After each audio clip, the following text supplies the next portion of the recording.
할렐루야. 주 예수 그리스도 이름으로 하나님 말씀 증거하겠습니다. 요한복음 11장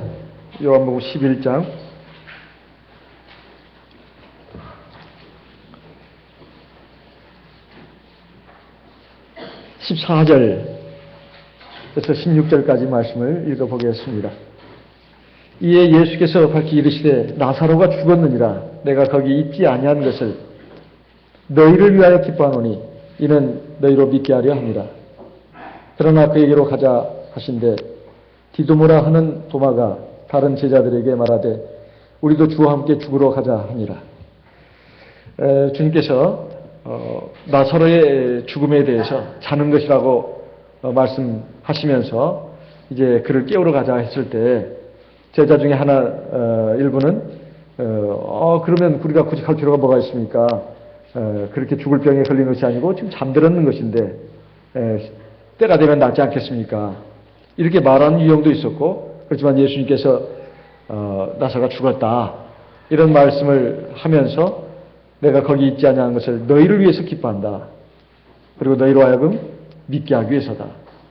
그에게로 가자 했을 때 그래도 이 주님의 말씀을 이해하지 못한 제자 중에 하나인 도마라고 하는 제자는 다른 제자들에게 말했습니다.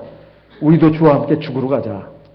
그러니까 이 제자들이 예수님을 지금 거의 3년 동안 따라다니면서도 정말 믿음을 제대로 가진 것이라고 보기가 어렵다는 것입니다.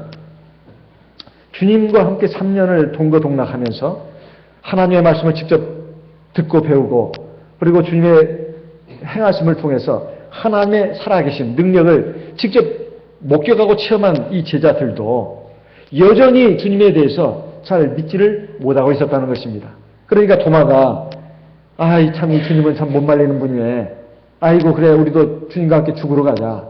지금 죽으러 가자는 이 말은 사지로 들어가자는 말입니다. 쉽게 말하면 지금의 뭐라고 해야 될까요? 아프가니스탄이라든가 혹은 이집트 또는 우즈베키스탄 이런 그 분쟁 지역 아주 또 지진이 막 굉장히 크게 일어났고 지금도 여진이 일어나고 있는 그런 위험 지역에 갈 때 우리 죽으러 가자.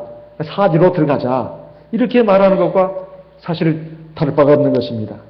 그러나 여기 주님의 말씀은 내가 너희를 위해서 기뻐한다. 내가 거기 있지 아니한 것을 너희를 위해서 기뻐한다. 이 말이 참 기묘한 말입니다. 너희를 위해서 기뻐한다?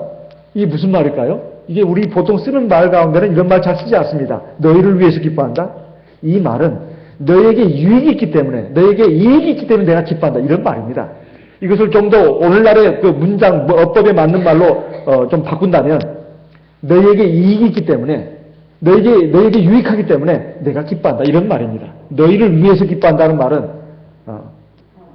사실 보통 쓰지 않는 말입니다. 너에게 이익이 있기 때문에, 너에게 유익되기 때문에 내가 기뻐한다는 말입니다. 그러니까 주님께서 보통 우리 사람들의 생각과 달리, 뭔가 늦어지고 일이 꼬이고 어렵고 힘들고 이러면 우리는 굉장히 불안하고 초조하고 또 짜증이 나고 원망이 나고 불평이 나오고 삶의 기쁨이 사라집니다. 삶의 기쁨이 사라져요. 살아갈 어떤 맛을 안 느낀다 이 말이에요. 모든 것이 희망이 없는데 고통뿐인데 절망뿐인데 왜 우리가 기뻐해야 되냐는 말입니다. 사람이 정신 나간 사람은 그렇습니다. 안 좋은 일에도 히히히히 화나는 일에도 히히히히 호호호호 깔깔깔깔 이거 정신 나간 사람이라고 합니다. 그렇지만 하나님께서 우리에게 기뻐하라고 하는 말씀은 하나님의 살아계심, 하나님의 역사하심, 하나님의 인도하심을 믿고 하나님의 온전한 섭리를 믿고 나에게 가장 최선의 결론이 주어질 것을 믿고 그 믿음을 바탕으로 해서 기뻐하라는 뜻입니다. 그래야 우리가 내게 주어진 오늘의 삶을, 현실을 바로 이해하고 수용하고 그것을 믿음으로 살 수 있다는 뜻입니다. 그래서 오늘 주님의 나사로를 살리신 이 과정을 통해서 이 장이 상당히 깁니다. 이제 지금 늦어지게 된 거, 그리고 거기에 있지 않은 거, 그래서 결국은 나사로가 죽게 된 거, 이것을 바로 너희를 위해서 기뻐한다. 여기 보면 너희라고 하는 이 너희는 주님의 제자들입니다. 사실 마르다와 마리아도 말할 것도 없습니다. 나사로도 말할 것도 없어요. 왜냐하면 직접적인 주님의 사랑과 능력에 체험자니까, 수혜자니까. 그들은 당사자들입니다. 하지만 여기 이 제자들은 이제 주님을 지근거리에서 모시고 배우고 따라다니는 그런 사람들입니다. 그런데 내가 거기 있지 않은 거, 그래서 나사가 죽은 거, 너희들은 지금 뭐 별소리를 다 하지만은 이제 가서 보면 너희들은 알게 될 것이다. 내가 거기 있지 아니한 거, 결국 나사로가 죽은 거, 이거 너희를 위해서 기뻐한다. 너에게 유익이 있다는 거예요. 대체 무슨 유익이란 말입니까? 오늘 여기 이 말씀이 굉장히 중요합니다. 그것은 바로 주님이 이제 예수님께서 우리를 위해서 죽으시고 3일 만에 부활하셨는데 그 앞에 예고편으로서 이 나사로의 죽음과 부활을 이제 보여주시는 겁니다. 이걸 통해서 주님께서 우리에게 뭘 가르쳐 주려고 하는 것입니까? 예수님께서 죽으시고 부활하시는 것은 장차 우리들도 한 번은 죽게 되어 있습니다. 하지만 죽음으로 끝나는 것이 아니라 부활을 한다는 거예요. 근데 부활도 두 종류가 있다는 거죠. 하나는 심판의 부활, 또 하나는 생명의 부활. 요한복음 5장에 되어 있습니다. 나와 있습니다. 무덤에 있는 자가 다 그의 음성을 들을 때가 오나니. 그렇게 하면서 주님께서 하신 말씀을 한번 보겠습니다. 요한복음 5장 25절. 진실로 진실로 너에게 이르노니 죽은 자들이 하나님의 아들의 음성을 들을 때가 오나니 곧 이때라. 듣는 자는 살아나리라. 이것은 영적으로 죽은 자를 말합니다. 영적으로 죽어있는 세상의 많은 사람들, 죄로 인해서 하나님과의 관계가 단절된 것을 영적인 죽음이라고 합니다. 이 영적으로 죽어있는 많은 사람들이 하나님의 생명의 말씀, 이것을 들을 때가 오는데 그때는 살아나게 된다는 것입니다. 그런데 27절, 28절에 보게 되면 또 인자됨을 인하여 심판하는 권세를 주셨느니라. 이를 기이 여기지 말라. 무덤 속에 있는 자가 다 그의 음성을 들을 때가 오나니. 29절 선한 일을 행한 자는 생명의 부활로 악한 일을 행한 자는 심판의 부활로 나오리라. 여기 28절에 있는 말씀은 영적으로 죽은 자가 아니라 육적으로 죽은 자를 말하는 것입니다. 죽음엔 두 가지가 있어요. 하나는 영적인 죽음, 또 하나는 육적인 죽음. 이 영적으로 죽어있는 사람들이 영적으로 살아나지 않으면 육적인 죽음으로 통해 가지고 영원한 죽음으로 가게 되어 있습니다. 그래서 이제 영원한 죽음이라고 하는 것이 뭔가? 그것은 바로 심판의 부활로 나오는 사람들입니다. 여기 28절에 보게 되면 무덤 속에 있는 자가 다 그의 음성을 들을 때가 온다는 것은 이것은 육체적으로 죽어가지고 지금 흙이 되고 아니면 뼈로 남아있는 상태에 있는 그런 사망자들을 말합니다. 이런 때가 반드시 이제 심판주 예수님께서 오실 때 그때 다 부활을 한다는 거예요. 근데 부활의 두 종류가 있다고 여기 나오고 있습니다. 선한 일을 행한 자는 생명의 부활로, 악한 일을 행한 자는 심판의 부활로 나올 것이다. 이것이 우리 인생에 다 지금 주어져 있는 하나의 그 과정입니다. 이것은 누구도 피할 수가 없다 이 말이에요. 이건 숙명입니다. 근데 이것이 얼마나 중요한 문제인가. 우리가 오늘 오전에도 말씀을 통해서 드렸지만은 집에 사랑스럽게 키우는 고양이, 개의 죽음을 가지고도 그렇게 슬퍼하고 밥도 안 먹고 그런 어린아이들을 봅니다. 또 어른들도 마찬가지예요. 집에서 키우는 개는 잡아먹지도 못한대요. 이 가족적으로 키웠기 때문에. 남이 잡아먹는 것은 할 수 없어도 자기는 잡아먹지 못한다고 합니다. 이 정도로 우리 그 사랑스러운 그 동물의 죽음도 이렇게 참 힘들어하고 안타까워하고 슬퍼하는데 사람의 죽음이라는 것이 얼마나 이건 큰 비극이냐 이 말이에요. 이런 비극이 우리 모두에게 다 오는데 이 문제를 해결하지 않으면 사실은 다른 것은 아무 의미가 없는 것입니다. 그리고 이 문제를 해결함으로써 비로소 우리의 짧고 유한한 삶도 재조명할 수 있다는 거예요. 이 생의 의미가 뭔가, 우리 인생에서 가장 소중한 가치가 뭔가, 보물이 뭔가, 이것을 우리가 알고 그걸 추구할 수가 있다는 뜻입니다. 그래서 주님께서 이 나사로의 죽음과 부활을 통해서 가까이는 자신의 죽음과 부활을 예고하는 것이면서 장차 우리 모두에게 닥칠 죽음과 부활에 대해서 가르쳐 주시고자 하는데 그 뜻이 있는 것입니다. 사람이 죽으면 그것으로 끝나는 것이 아니라 반드시 부활이 있다. 부활이 있다. 하지만 그 부활이 생명의 부활로 나와야 된다는 거예요. 심판의 부활이 아니라 생명의 부활로 나와야 된다는 것입니다. 그래서 예수님께서 십자가에서 우리 인류 구속을 구원을 위한 대속의 죽음을 하시고 부활하시면서 미리 보여주심으로써 이제 우리에게 구원의 길을 열어놓으셨습니다. 그리고 우리가 예수 그리스도의 십자가의 벌의 공로를 믿고 그걸 의지해서 물세례를 받으면 우리가 하나님의 자녀로 되는 것이죠. 그런데 우리가 보통 물세례, 성령세례 그러면 우리가 보통 뭐라고 하고 있습니까? 물과 성령으로 뭐 난다고 하죠? 거듭난다고 합니다. 물과 성령으로 거듭난다고 그래요. 그런데 한번 잘 생각해 보시기 바랍니다. 우리가 세례받으면 보통 거듭난다는 말보다도 뭔 말을 먼저 떠올리냐면 우리의 죄가 사함받는다. 죄 사함받는다. 이렇게 생각합니다. 그 맞는 말입니다. 왜 성경에 있는 말씀입니다. 우리가 세례받는 것은 우리의 죄를 씻는 것이다. 우리의 원죄, 본죄 씻고 하나님의 자녀로 거듭나는 것이다. 이렇게 우리가 알고 있다 이 말이에요. 그런데 세례받는 것, 물세례 받는 것을 어떻게 받죠? 제가 얼마 전에 뉴스를 보다가 천주교 교황이 세례 주는 광경을 봤습니다.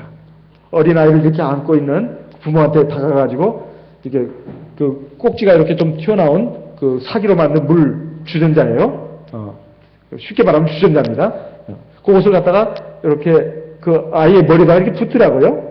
많이 붓는 정도가 아니라 아기를 이제 엄마가 안고 있는데 그 머리에다가 이렇게 조금 이렇게 흘리더라고요.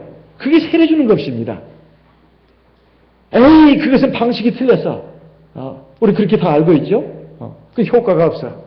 근데 우리의 세례를 보게 되면 물속에 완전히 들어가는 것입니다. 물속에 완전히 잠기는 거예요. 사실 저는 그런 생각을 해봤습니다. 저렇게 세례를 준다면 얼마나 간편할까. 제가 그런 생각을 했어요, 솔직히. 우리가 참 세례 한번 받기 위해서 물 있는 곳을 찾아가지고 그리고 또 텐트도 치고 옷도 갈아입고 그리고 이제 뭐 아주 더운 여름철이 아니면 봄 가을만 해도 물이 찹니다. 그 찬물 속에 애기든 어른이든 노인네든 그냥 다 한 번씩 푹 들어가야 합니다. 그러면 사실 제일 물속에 오래 있어야 되는 사람은 저거든요. 봄 가을은 저는 양반이에요. 여러분 2월달에 1월달에 눈보라가 막 몰아치는데 영하 막 10몇 도입니다. 거기에 들어가 있으면 이건 감당할 이런 정도가 아닙니다. 그냥 뼈가 그냥 으스러지는 것 같아요. 진짜로. 살은 막 그 어떤 면도날이에서 막 그 깎아서 내려가는 것 같습니다. 정말 너무 아픈 거예요. 추운 정도가 아니라 아파서 못 서 있을 정도예요. 그런데 그때 거의 열이 40도 가까이 되시는 말기암 환자, 그것도 노인네가 70대 노인네가 이제 부축을 받고 들어올 때 사실은 내가 춥다는 것이 문제가 아니라 과연 이분이 세례를 제대로 끝까지 받을 수 있을 것인가. 그것이 저는 걱정이 돼서. 그렇지만 하나님께 맡기고 믿고 세례를 받기 때문에 이제 세례를 바치는데 이제 그분이 물속에 들어가다 나오면서 하는 말이 제가 춥지요? 추웠지요? 얼마나 힘드셨습니까? 그러면 아니요. 왜 이렇게 물속이 따뜻한지 모르겠어요. 그러는 거예요. 물속이 왜 이렇게 따뜻한지 모르겠다고. 참나 기가 막힐 노릇입니다. 그래서 그분이 이제 성령도 받으시고 하나님 나라에 가셨습니다. 이건 기적이사 아니겠습니까? 그런데 왜 이렇게까지 해야 되냐 이 말이에요. 세례를. 그 의미가 있다 이 말이에요. 세례라고 하는 것은 주는 것입니다. 장례식이에요. 장례식. 로마서 6장을 보겠습니다. 로마서 6장. 로마서 6장. 로마서 6장 3절 말씀을부터 보겠습니다. 로마서 6장 3절 이하에 무릇 그리스도 예수와 합하여 세례를 받은 우리는 그의 죽으심과 합하여 세례받은 줄을 알지 못하느냐. 4절 같이 읽어보겠습니다. 그러므로 우리가 그의 죽으심과 합하여 세례를 받음으로 그와 함께 장사되었나니 이는 아버지의 영광으로 말미암아 그리스도를 죽은 자 가운데서 살리신 것 같이 우리로 또한 새 생명 가운데 생하게 하려 함이니라. 자, 여기 두 구절의 말씀을 보게 되면 세례는 뭐라고요? 세례식은 뭐라고요? 장례식이에요. 장례식.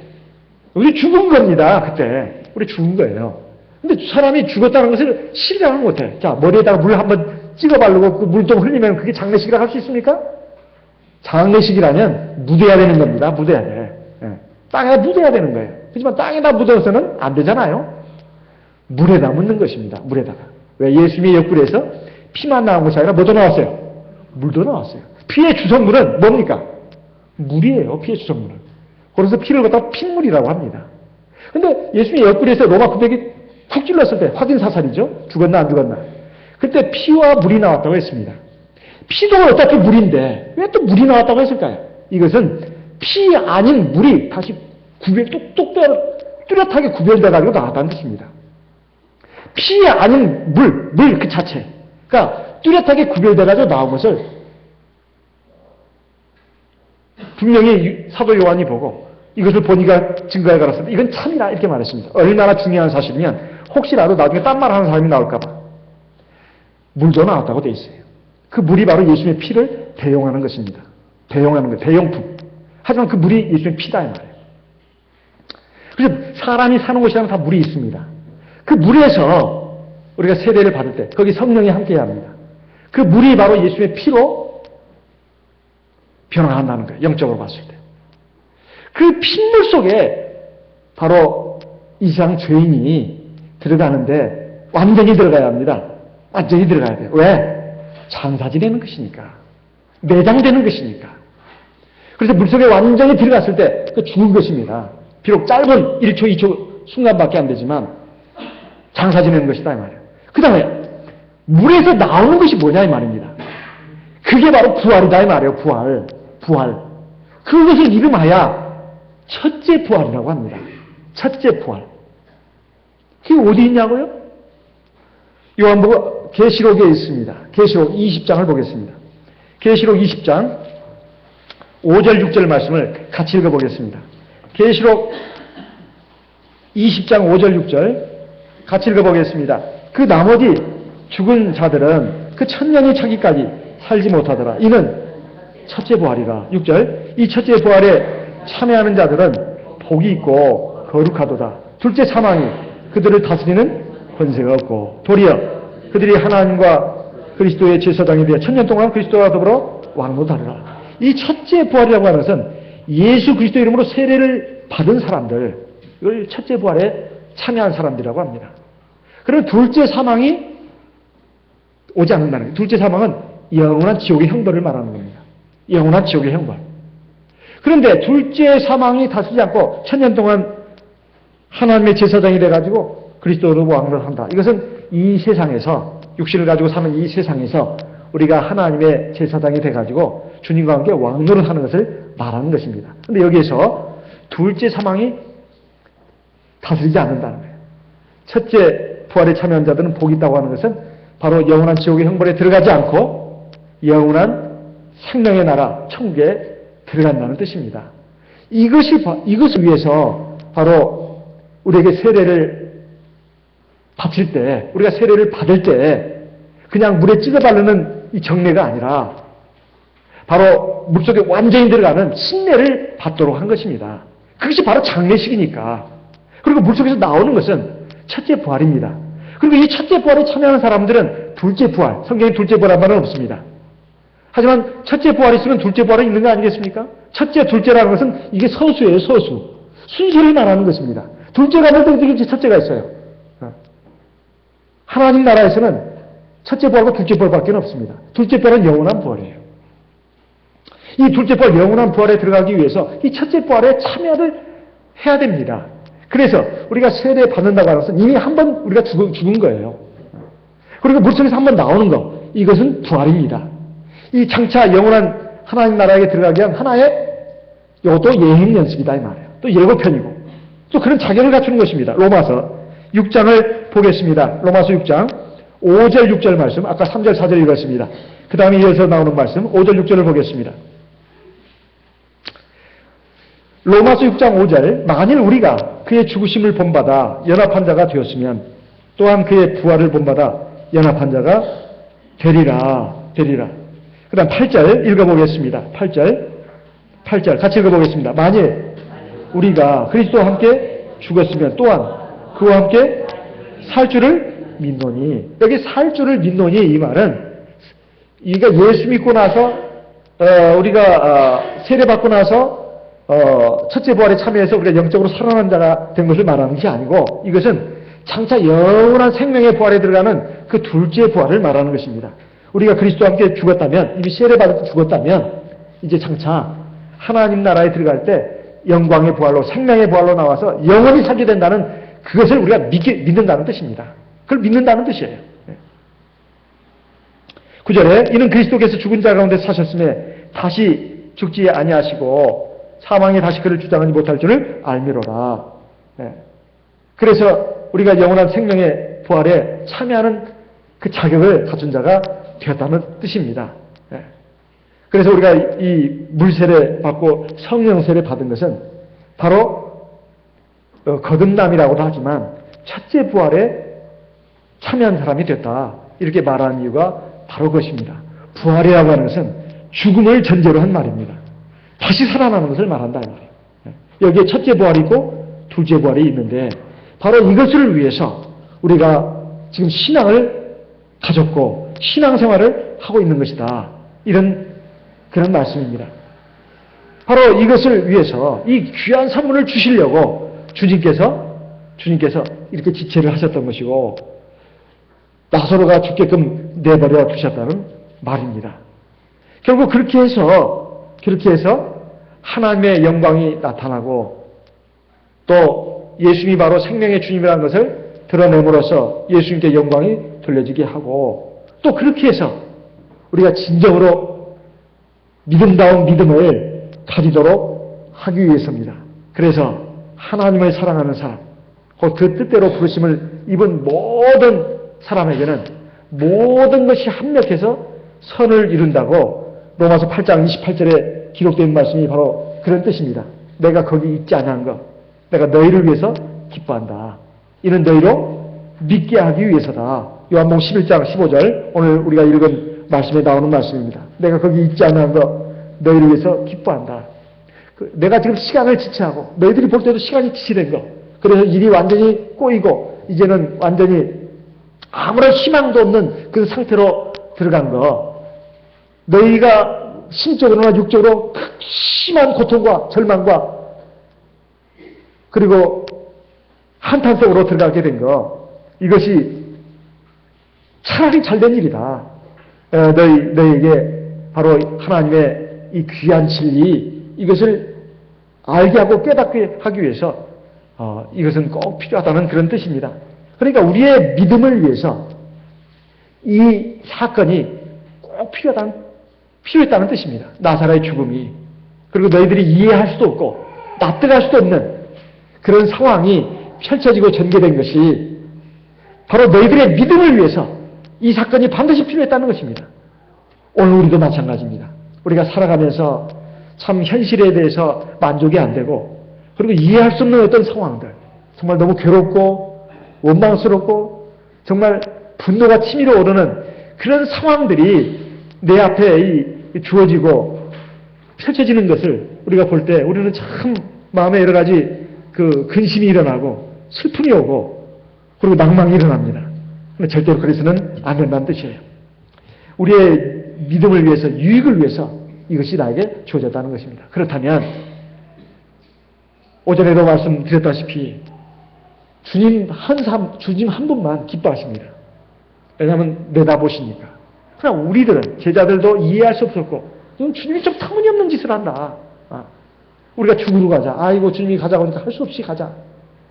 지금 그 앞에 어떤 일이 기다리고 있는지 모르고 도마를 비롯해서 제자들은 정말 그냥 기분도 안 좋고 그리고 주님이 너무 터무니없는 짓을 한다고 생각했습니다. 그리고 그 현장, 나사로는 이미 죽었으니까 할 수 없고 마르다와 마리아는 이 슬픔이 크게 달해있습니다. 그리고 주님에 대한 원망, 이것은 말로 다 할 수가 없습니다. 주님에 대한 기대가 다 허물어졌다는 말이에요. 지금 이런 상황입니다. 그런데 주님 혼자서만 기뻐한다 이 말이에요. 내가 너희를 위해서 기뻐한다. 이 기쁨을 우리가 가져야 된다는 것입니다. 그러면 그것이 어떻게 나타나야 되느냐? 하나님께 감사하는 이런 마음과 태도로 나와야 된다 이거예요. 하나님께 감사하는 마음과 태도로 나타나야 된다. 우리 눈에는 안 좋아 보이는 것들, 그리고 내가 참 싫어하는 것들, 이런 상황이 전개가 되고 이런 사람들이 나에게 주어지고 이런 사건이 나에게 일어나더라도 나는 감사해야 된다 이 말이에요. 아직 감사할 수 없는데 어떻게 감사하라는 말이냐? 기뻐할 수 없는데 어떻게 기뻐하라는 말이냐? 신앙으로 그렇게 해야 된다는 말이에요. 신앙으로. 그 지나놓고 보면 그것이 참 나에게 유익이었다는 걸 알게 된다는 것입니다. 그게 나에게 유익이었다는 거예요. 나에게 진짜 유익을 위해서 그런 사람이 주어지고 그런 사건이 일어나고 그것이 비록 나의 부족함으로 실수로 잘못으로 일어났어도 마찬가지입니다. 내가 비록 뭘 잘못해서 부족해서 그때 판단 잘못해가지고 그런 일이 일어났다 하더라도 그것도 유익이다 이 말이에요. 왜? 그것을 깨닫게 하기 위해서 그리고 하나님 앞에 바로 서게 하기 위해서 그런 일을 만나게 했으니까 그런 그 사람을 만나게 했으니까 유익이다 이 말입니다. 그래서 주님께서 우리에게 주시는 말씀이 사실은 세상 사람을 통해서도 우리가 많이 배울 수 있습니다. 우리가 자연 만물을 통해서도 하나님의 그 신성이 깃들어 있는 것, 하나님의 진리가 깃들어 있는 것을 우리가 보고 배울 수 있다고 했습니다.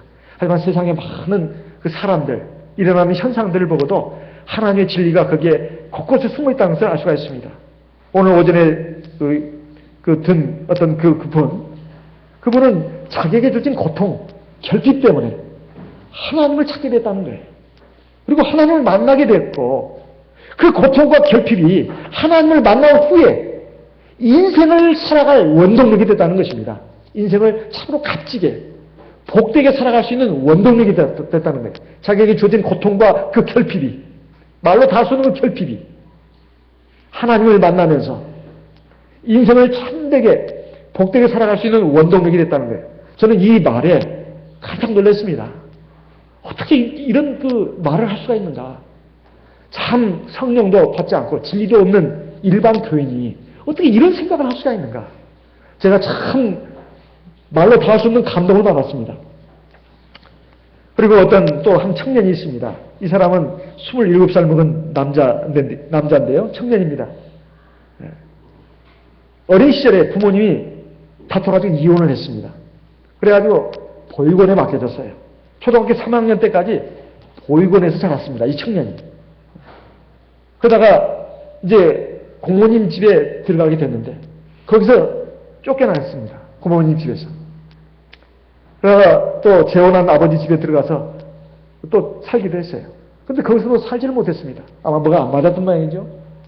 그래가지고 따뜻한 그 가정의 보험자라해서 자라난 청년이 아닙니다. 그래가지고 떠도는 삶을 살아야 했습니다. 어린 나이에 고시원, 친구 집 전전하면서 전단지 아르바이트도 하고 신문 배달을 하면서 어렵게 학교를 다녔습니다. 그러다가 고등학교 2학년 때 친구 부모님이 한 분이 있었는데 그 부모님 한 가정이 있었는데 자기를 굉장히 불쌍히 생각했어요. 그리고 안쓰럽게 생각해가지고 도와줬습니다. 그 친구 부모님의 도움으로 이 청년이 삐뚤어지지 않고 잘못된 길로 가지 않고 그래도 학교 생활을 성실하게 했어요. 그래가지고 고등학교 2학년 때부터 이 청년의 말이라면 자기 삶이 조금 나아지기 시작했다는 거예요. 근데 그때부터 이 청년이 고등학생 때부터입니다.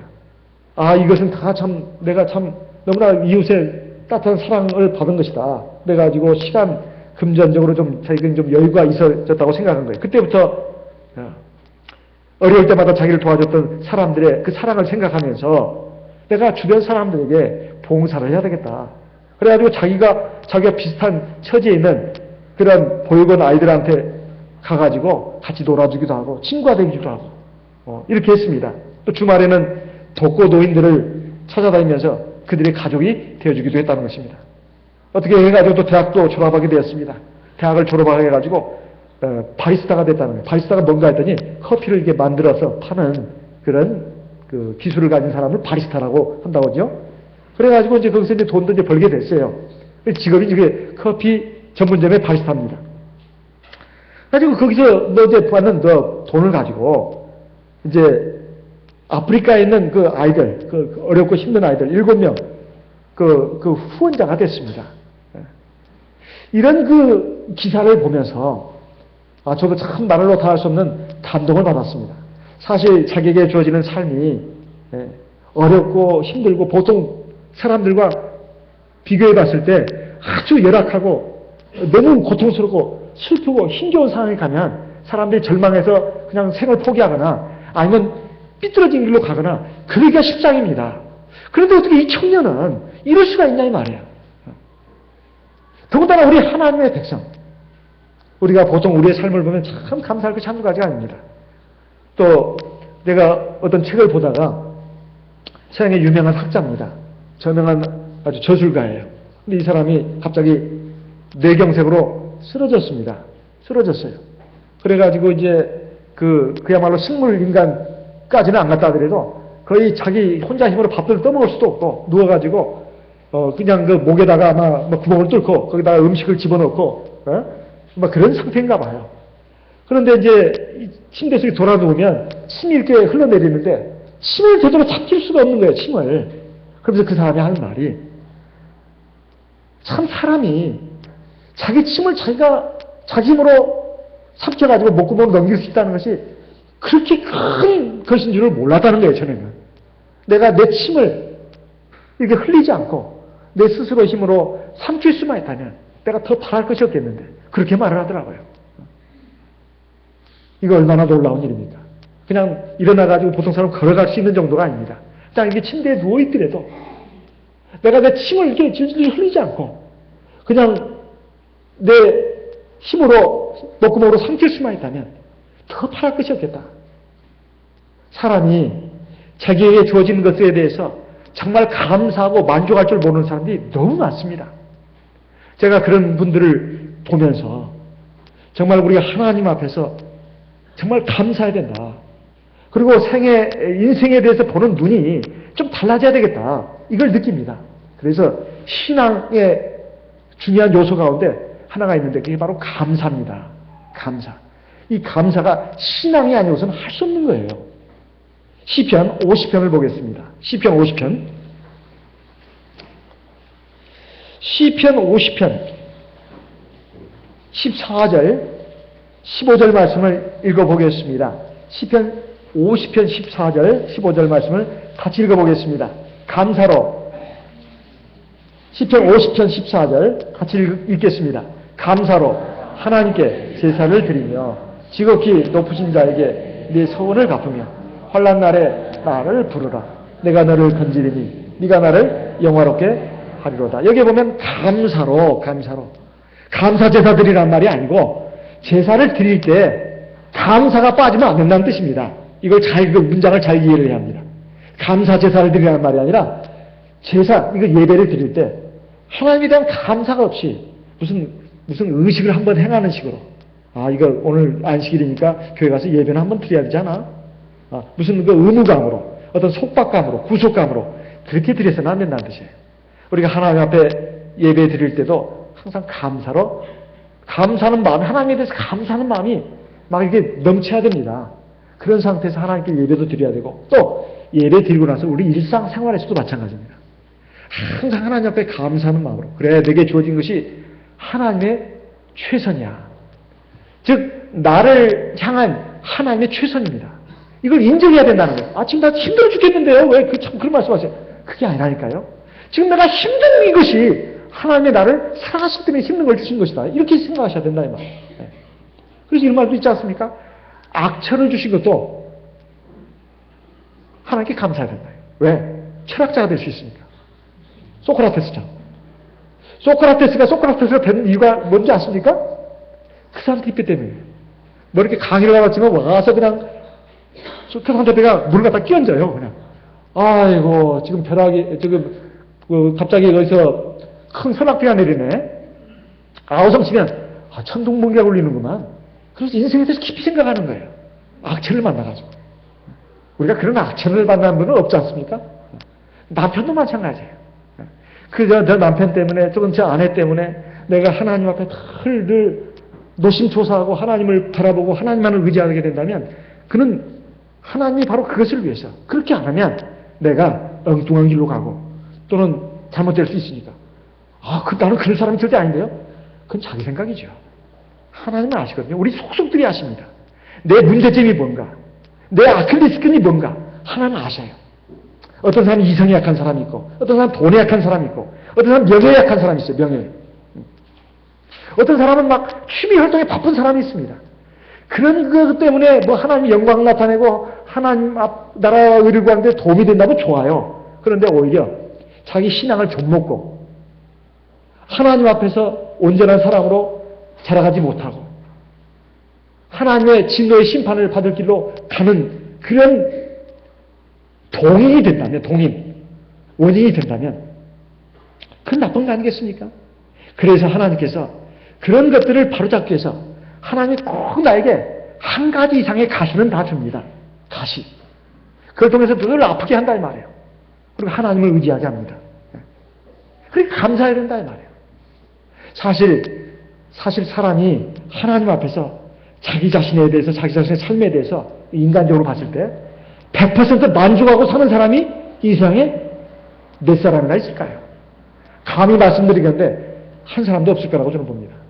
왜냐하면 우리가 볼 때는 아주 저 정도면 나는 더 바랄 것이 없겠어. 그런 어떤 대상이 있다고 합시다. 그것은 겉으로 보이는 모습입니다. 그 내면에 들어가서 보면 그 사람도 말 못할 고민과 고통과 아픔이 얼마나 많은지 몰라요. 겉보기에만 웃을 뿐이에요. 겉보기에만 좋아 보일 뿐입니다. 겉보기에만 행복해 보일 뿐이에요. 그 안에 내면에 들어가서 보면 말로 다 수 없는 아픔과 고통이 있다 이 말입니다. 그런데 그것이 하나님께서 바로 우리 사람을 사랑하시기 때문에 주신 것이다 이 말이에요. 우리가 그것을 안다면 감사해야 된다. 그래서 하나님이 우리에게 요구하시는 것 중에 하나가 바로 감사가 있습니다. 우리가 신앙생활을 아무리 꾸준하게 성실하게 한다 하더라도 그게 꼭 수반돼야 되는 것은, 아니 앞서서 있어야 되는 것은 바로 하나님에 대한 감사입니다. 내 삶에 대해서, 내 현실에 대해서 만족하고 즐거워하고 기뻐할 수 있는 것, 이것이 바로 하나님에 대한 감사하는 자세를 가진 그 모습입니다. 23절도 같이 읽어보겠습니다. 시편 50편 23절 22절 23절 같이 읽어보겠습니다. 시편 50편 22절 23절 하나님을 잊어버린 너희여 이제 이를 생각하라. 그렇지 않으면 내가 너희를 찢으리니 건질 자 없으리라. 23절 감사로 제사를 드리는 자가 나를 영화롭게 하나니 그 행위를 옳게 하는 자에게 내가 하나님의 구원을 보이리라. 그 행위를 옳게 하는 자에게 하나님의 구원을 보이리라. 우리가 다 아는 말씀입니다. 이것도 사실 중요한 것입니다. 그런데 그 앞에 감사로 제사를 드리는 자가 나를 영화롭게 한다. 하나님도 그렇지 않습니까? 우리 가족들도 그렇잖아요. 내 아내, 내 남편 또는 내 자식들, 내 부모 사실 다 고맙게 생각해야 합니다. 고맙게 생각해야 돼요. 근데 아무리 내가 저 사람을 사랑하고 좋아해주고 잘해주는데도 상대방이 나에 대해서 고마움을 몰라. 감사를 모른다 이 말이에요. 그러면 참 마음이 슬픕니다. 하나님도 마찬가지다. 하나님도 마찬가지. 우리 인간관계에서도 우리가 특히 가족 간의 관계에 있어서 내가 사랑을 베풀고 은혜를 베풀고 내가 해주는데도 상대방들 고마울 줄 모르고 감사할 줄 모르고 늘 원망, 불평, 짜증 이게 그렇게 내고 있다면 그게 어찌 기쁘겠냐 이 말이에요. 하나님도 마찬가지입니다. 하나님도 마찬가지예요. 하나님이 사실 우리에게 가장 좋은 것을 주고 있습니다. 그걸 알아야 된다 이 말입니다. 그걸 아는 방법이 뭐냐? 하나님의 시간을 이해해야 된다. 하나님의 섭리를 이해해야 합니다. 하나님의 인도하심을 우리가 믿어야 된다 이 말이에요. 그것이 우리에게 꼭 필요합니다. 꼭 필요해요. 예레미야 29장을 보겠습니다. 예레미야 29장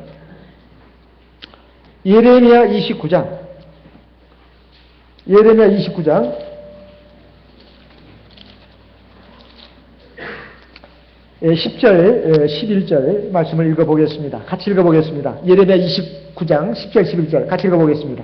나 여호와가 이같이 말하노라. 바벨론에서 70년이 차면 내가 너희를 권고하고 나의 선한 말을 너희에게 실행하여 너희를 이곳으로 돌아오게 하리라. 11절 나 여호와가 말하노라. 너희를 향한 나의 생각은 내가 하나니 재앙이 아니라 평안이요 너희 장래에 소망을 주려 하는 생각이다. 이거 누구한테 하신 말씀인지 아십니까? 누구한테 하신 말씀인지? 하나님이 예레미야 선지자를 통해서 이스라엘 백성에게 주신 말씀입니다. 어떤 이스라엘 백성이요? 하나님 앞에 패역해가지고 불순종하고 패역해서 참 죄를 많이 진 이스라엘 백성들입니다. 그래서 앞에 그 나라가 솔로몬 이후에 그 나온 왕 르호보암인가요? 그때 나라가 둘로 쪼개지지 않았습니까? 북쪽이 이스라엘, 남쪽이 유다. 근데 북쪽의 이스라엘도 하나님을 폐기해가지고 먼저 당했습니다. 아수르한테. 그리고 나머지 밑에 있는 나라, 유대 나라는 바벨론에 의해서 멸망을 당했습니다. 그래서 이스라엘의 거의 유능하고 훌륭한 그 인재들이 바벨론으로 다 포로로 붙들려 갔어요. 이스라엘에 남아있는 그 백성들은 아주 그냥 힘없고 그런 보잘것없는 그 평민들만 좀 남아있었어요. 그래가지고 사실 하나님의 선민의 나라가 완전히 폭삭망했습니다. 그리고 바벨론에 가서 포로 생활을 한 것입니다. 그 가운데 바로 다니엘이 있었죠. 이스라엘 백성들이 참 자기의 삶을 보게 되면 이게 뭐냐. 하나님이 우리를 징벌하셔가지고 우리는 진짜 아무런 소망이 없다. 그리고 살아가면서 기쁨이 없어요. 만족이 없어. 그러니까 하나님이 우리를 벌레이신 거야. 우리는 이제 희망이 없어. 우리가 어떤 안 좋은 일 당하면 늘 생각하는 게 그겁니다. 하나님 우리 벌레이셔서 그래. 벌레이셔서 그래. 우리는 희망이 없어. 기쁨도 없고 소망도 없고 즐거움이 없다는 말입니다. 그런데 하나님께서 예레미야 선지자를 통해서 지금 말씀하시는 겁니다. 하나님이 완전히 버리신 게 아니라는 거예요. 하나님은 자기 백성들이 아무리 죄를 짓고 떠났다 하더라도 자기의 죄를 깨닫고 그걸 시인하고 하나님 앞에 고백하고 용서를 구하고 돌이키면 하나님께서 내리셨던 재앙도 돌이키십니다. 징벌도 거둬들이신다 이 말이에요. 그리고 하나님의 백성으로 다시 회복해 주십니다. 그래서 하나님께서 말씀하십니다. 이제 때가 차게 됐다는 거예요. 나 여호와가 말한다. 너희를 향한 내 생각은 내가 안다. 재앙이 아니라 꼭 평안이다. 너희 장래의 소망을 주기 위한 것이다. 그러니까 너희들 내일 좀 안 좋은 일이 있다고 어렵고 힘든 일이 있다고 하나님 우리를 버리셔서 우리 벌레이시는 거 이거 하나님 노여움 때문에 지금 계속되고 있는 거야. 그렇게 생각하지 말라는 거예요. 그것이 하나님의 징계라 하더라도 징벌이라 하더라도 사랑의 징계고 사랑의 징벌이라는 것입니다. 이거 얼마나 감사합니까? 사랑의 징계, 사랑의 징벌이라는 말은 사실은 소망을 전제로 한 것입니다. 그러니까 우리가 생을 보는 그러한 관점을 달리해야 되겠습니다. 그리고 결국 그것이 우리에게 유익을 주는 것입니다. 시편 102편 13절 말씀을 보겠습니다. 시편 102편 13절 시편 102편 13절 시편 102편 13절 말씀을 읽어보겠습니다. 시편 102편 13절 같이 읽겠습니다. 주께서 일어나사 시온을 긍휼히 여기시리니 지금은 그를 긍휼히 여기실 때라 정한기함이 옴입니다. 자, 하나님께서 시온이라고 하는 하나님이 택한 무리들이 거처하는 그 도성을 말합니다. 하나님이 택한 선민들이 거주하는 도성, 그 시온성. 이 시온을 불쌍히 여기실 때가 온다는 것은 하나님의 백성을 불쌍히 여기실 때가 온다는 거예요. 그 때가 찼다는 겁니다. 우리가 생각할 때 하나님이 나를 벌내리시고 나를 징계하신다. 그래도 너무 낭망하지 말라는 것입니다.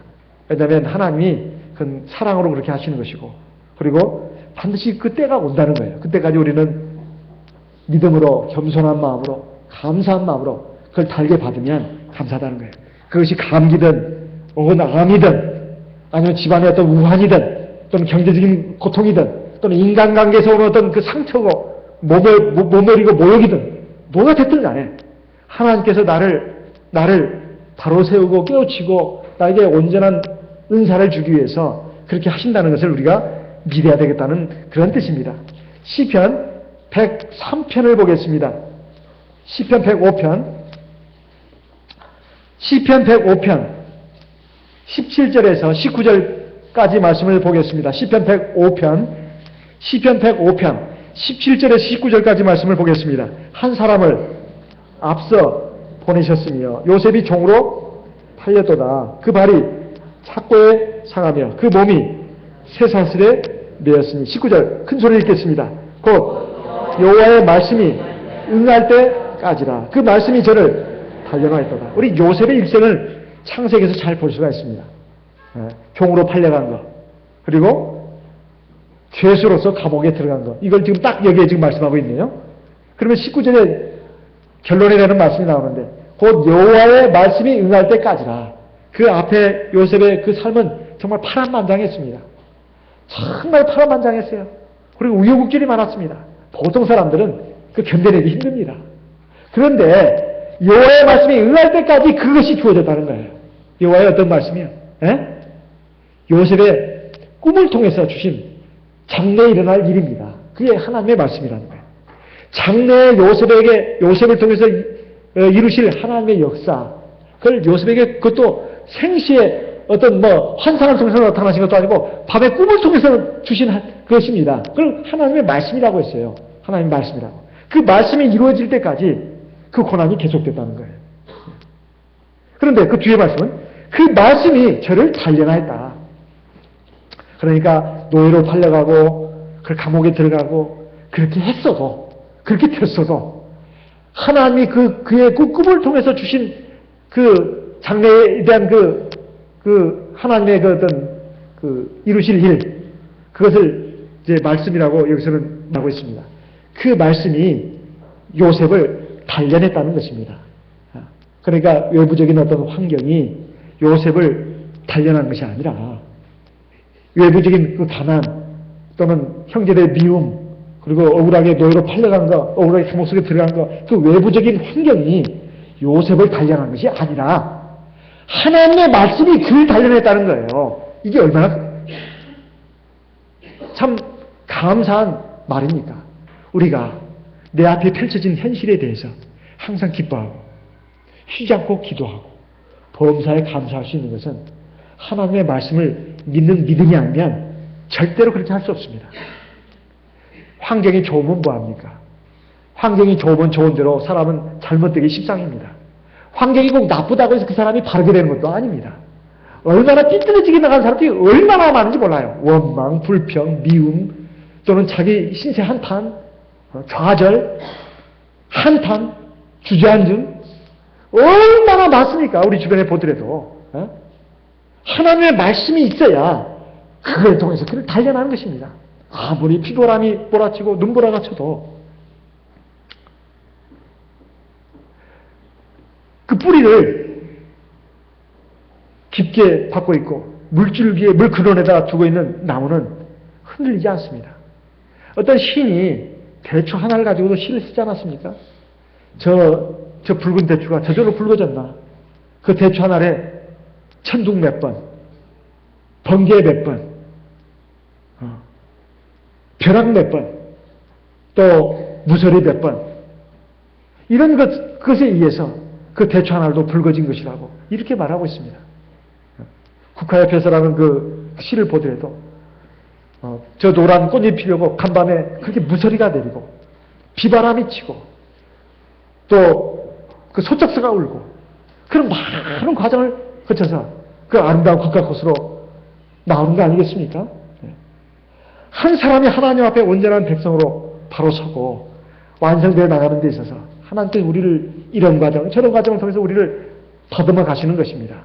우리가 그런 하나님의 섭리를 믿고 인정한다면 참 감사밖에는 나올 수밖에 없습니다. 참 감사해요. 나보다 못한 사람을 보고 내 처지를 보고 감사, 그런 말이 아닙니다. 그건 세상 사람도 하는 말이에요. 성경에서 말하는 감사라는 것은 너보다 못한 사람을 보고 감사라. 보통 일반 세상에 그 교양학자들, 철학가들이 많습니다. 인생을 보면서 깨달은 진리를 갖다가 교훈을 갖다가 말해주는 것이죠. 물론 그것도 유익이 있습니다.